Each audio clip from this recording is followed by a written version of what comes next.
Kello on nyt 15 minuuttia vaille kansallisnäyttelyn avaus. Oikein lämpimästi tervetuloa hyvät näyttelijäasettajat jälleen kerran tänne Kallaveden kaupunkiin Kuopioon. Minä olen messujen virallinen äänitorvi Toivasen Vesku.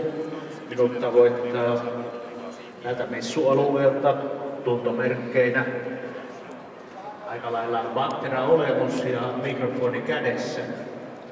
Tänään keltainen kuopiolainen Petritexin solmio merellisessä hengessä. Ja tuossa varttitunnin kuluttua se sitten tapahtuu, eli tämä vuodesta 1963 Kuopiossa vaikuttunut veneiden suurtapahtuma avaa jälleen ovensa. Tuolla ulkona on jo kokolainen touhina menossa, parkkipaikat täyttyvät, joten varmasti jo tämä ensimmäinenkin perjantai.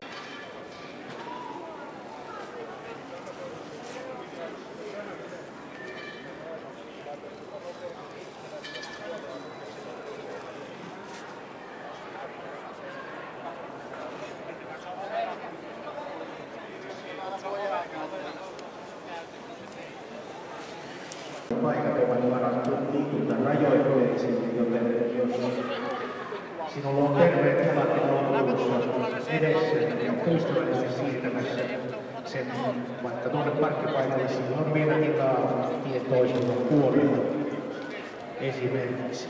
Ja näyttelijäasettajan parkki on messuhallin päädyssä, eli tuossa Hatsalan puoleisessa päädyssä, kellotaulun puoleisessa päädyssä, jos katsotaan täältä sisältä käsin.